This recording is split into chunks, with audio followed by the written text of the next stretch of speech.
महाकाल उज्जैनमध्ये येऊन आमच्यासोबत असं काही होईल आम्हाला वाटलंच नव्हतं. तर काय झालं ते तुम्हाला पुढे सांगतेच, पण त्या अगोदर 2025 मध्ये महाराष्ट्रात झोपलेलो आम्ही. 2026 मधली सकाळ मध्य प्रदेशमध्ये इतकी सुंदर झाली ना. वातावरण खूप छान आणि फ्रेश होतं आणि मस्त आम्ही दोघं पण जुगाड बेड बनवला होता आम्ही गाडीमध्ये, तर त्याच्यात झोपलो. मी आणि पिल्लू मागे आणि हे दोघं जण पुढे होते. रस्त्यातच जाता जाता नर्मदा नदीचं सुद्धा दर्शन झालं. त्यानंतर महाकालमध्ये येऊन पोहोचलं, म्हणजे उज्जैनमध्ये. तिथे आल्यानंतर तर पहिली गोष्ट आम्हाला रूमच भेटत नव्हती. 3 तास रूम शोधल्यानंतर कशी तरी रूम भेटली. फ्रेश वगैरे झालं, दर्शनासाठी गेलो, पण गर्दी इतकी होती ना, तर आम्हाला गेट सापडत नव्हतं दर्शनाचं. ते कसं तरी सापडलं 1-1.5 तासानंतर. पण दर्शनासाठी लाईन बरीच मोठी असल्याने आम्ही परत टेन्शनमध्ये आलो. पण महाकाल आमच्या पाठीशी होते आणि त्यांनी कसं तरी आमच्या शीघ्र दर्शन पासची व्यवस्था केली. पण तिथे पण एक ट्विस्ट होता की शीघ्र दर्शनसाठी ओनली कॅश अलाउड होती आणि आमच्याकडे कॅशमध्ये 1 रुपया सुद्धा नव्हता. सगळं काही आमच्याकडे ऑनलाईनच होतं.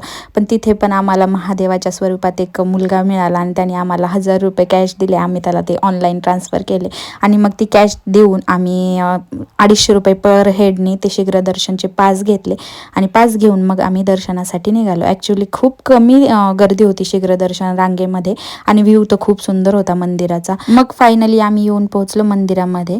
संध्याकाळची वेळ होती आणि रात्र थोडीशी होत चालली होती आणि त्यामुळे गर्दी थोडीशी कमी होती.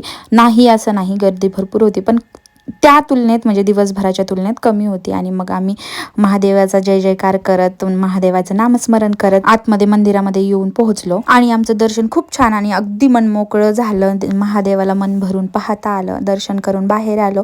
मग मंदिराचा व्ह्यू तर इतका सुंदर होता ना, तर त्याला कॅप्चर करणं तर बनतंच. आणि इतके छान छान छोटे छोटे असे स्टॅच्यू बनलेले होते ना महादेवाचे वगैरे, ते सगळे पाहिले. डोळ्याचं पार न फिटेल इतकं सुंदर होतं ते सगळं. त्यानंतर मग हे छोटे छोटे प्रसादाचे पॅकेट्स होते ते घेतले आणि त्यानंतर निघालो आम्ही आमची चप्पल शोधायला. तर चप्पल शोधता शोधता 2 तास गेले, पण चप्पल सापडली नाही. नंतर 2.5 तासानंतर सगळ्यांच्या चप्पल सापडल्या, पण माझी चप्पल सापडली नाही. कारण माझी चप्पल गेली होती चोरीला. सगळ्यांच्या चप्पल खाली माझी चप्पल मी ठेवली होती आणि तरी पण ती चोरीला गेली. पण असं म्हणतात ना की महाकालच्या दरवाजातून जर कोणाची चप्पल जात असेल ना, तर महाकाल त्यांचे सगळे दुःख विघ्न सगळं तारतो आणि त्यांची दलिंद्री पण जाते असं म्हणतात. म्हणून एक असं वाटलं की चला ठीक आहे, आपल्या देवाच्या दरवाजातून चप्पल गेली तर चांगलंच झालं. तर अशा काही आगळ्या वेगळ्या गोष्टी घडल्या आमच्यासोबत उज्जैनमध्ये.